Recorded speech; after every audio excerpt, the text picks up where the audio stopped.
इस साल की अंतिम लोक अदालत का आयोजन हुआ, जिसमें लंबित प्रकरणों की सुनवाई की गई। जानकारी के अनुसार लगभग 34,000 प्रकरण दर्ज किए गए, जिनमें से कई का निस्तारण हो चुका है।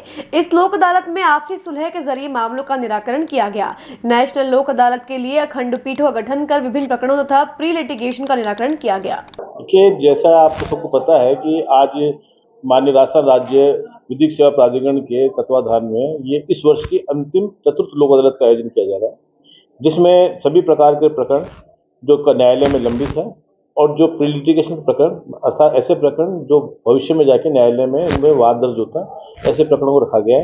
इसमें कुल इन प्रकरणों का निस्तारण करने के लिए हमारे स्तर पर यहाँ अजमेर मुख्यालय और तालुका सभी मिलाकर करीब 22 बेंचों का गठन किया गया है।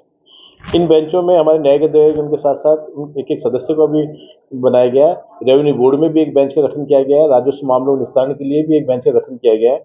और अब तक जो आंकड़े हमारे सामने आए उसमें प्री लिटिगेशन के करीब 34,000 प्रकरण हमारे यहाँ दर्ज हुए हैं और एनआई एक्ट के 400 से अधिक प्रकरणों का निस्तारण भी मतदान पूर्व तक हो चुका है।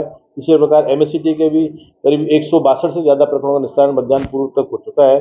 फैमिली मैटर्स भी जो पारिवारिक न्यायालय संबंधित है वो 200 से अधिक प्रकरणों का निस्तारण अभी तक हो चुका है। और खासतौर से एमवी एक्ट के प्रकरणों का भी जो पूरे जिले के थे जो पेंडिंग पड़े हुए थे वो भी करीब 20,000 से अधिक प्रकरणों का निस्तारण होने की संभावना है। हमारा लक्ष्य तो अधिकतम जितना हो जाए, जो पिछला टारगेट था उसमें मैं समझता हूँ इस वर्ष हमारे यहाँ प्री लिटिगेशन और रेवेन्यू और हमारे राजस्व मिला के करीब 1.5-2 लाख से ज़्यादा अधिक प्रकरण निस्तारण होने की संभावना है। ज्यादातर कौन से मामले सामने आए?